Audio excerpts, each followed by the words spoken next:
Teman-teman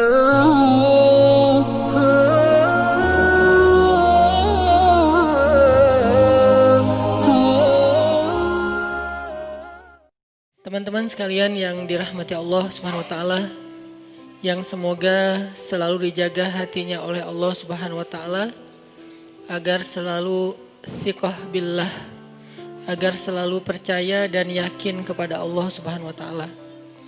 Karena kelemahan kita itu berawal saat kita mulai meragukan Allah. Dalam segala dinamika hidup, kita selalu butuh Allah.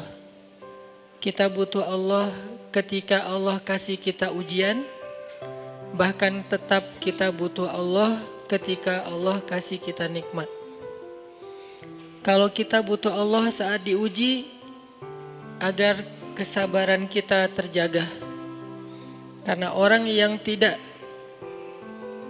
ditemani atau dibersamai oleh Allah Subhanahu wa taala ketika dia sedang diuji, maka dia akan mudah untuk berkeluh kesah, bahkan berputus asa.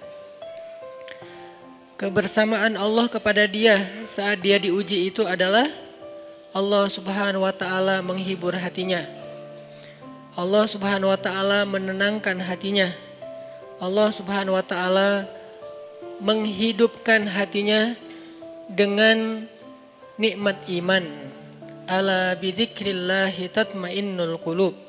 Innamal mu'minun idza dzukirallah wajilat qulubuhum. Bukankah dengan mengingat Allah hati menjadi tenang?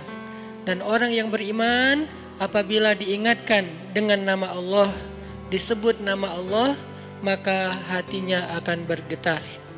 Ini bentuk Allah membersamai hambanya ketika dia dalam keadaan diuji. Allah menghiburnya dengan kalimat, Alam yajidka yatiman fa'awa, wa wajadaka dhallan fahada, wa wajadaka ailan fa'aghna. Allah menghiburnya dengan kalimat, Inna a'tainakal kautsar.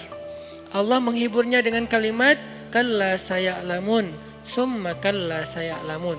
Allah menghiburnya dengan kalimat, La tahzan, innallaha ma'ana.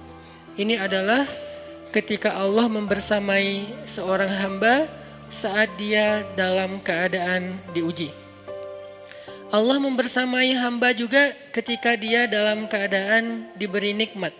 Karena tanpa itu, maka seseorang akan jatuh justru kepada dosa-dosa karena dia mendapatkan banyak kenikmatan hidup. Kalau Allah Subhanahu wa taala tidak menjaga dia saat dia diberi nikmat, maka nikmat itu justru menjadi jalan bagi dia untuk terjerumus kepada banyak dosa. Justru nikmat itulah yang menjadi penghalang bagi dia untuk mengingat Allah.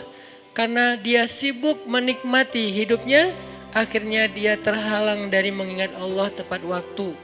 Sibuk menikmati hidupnya, terhalang dari Allah untuk bangun tengah malam. Karena dia tidurnya larut. Kenapa tidur larut? Karena terlalu banyak yang harus dia nikmati sebelum tidur. Dia bisa makan-makan, dia bisa jalan-jalan, dia bisa ngopi, dia bisa ketemu teman, dia bisa belanja. Bahkan dia nunggu midnight sale untuk bisa menghabiskan nikmat yang Allah kasih kepada dia. Sehingga akhirnya tidurnya terlalu larut, lalu dia tidak bisa bangun untuk menghadap Allah, curhat kepada Allah. Hal yang selama ini dia lakukan justru ketika dia diuji oleh Allah. Ketika diuji oleh Allah, mudah bagi dia bangkit tengah malam, curhat, sujud panjang, menangis dalam doa. Ketika Allah kasih nikmat, curhatnya hilang, malamnya lelap, sampai bahkan subuhnya juga kelewat. Ini kalau Allah enggak membersamai seorang hamba ketika dia diberi nikmat. Sehingga orang yang seperti ini, kalau dalam keadaan seperti ini terus menerus dalam jangka waktu yang lama, nanti dia akan terjebak di dalam istidraj.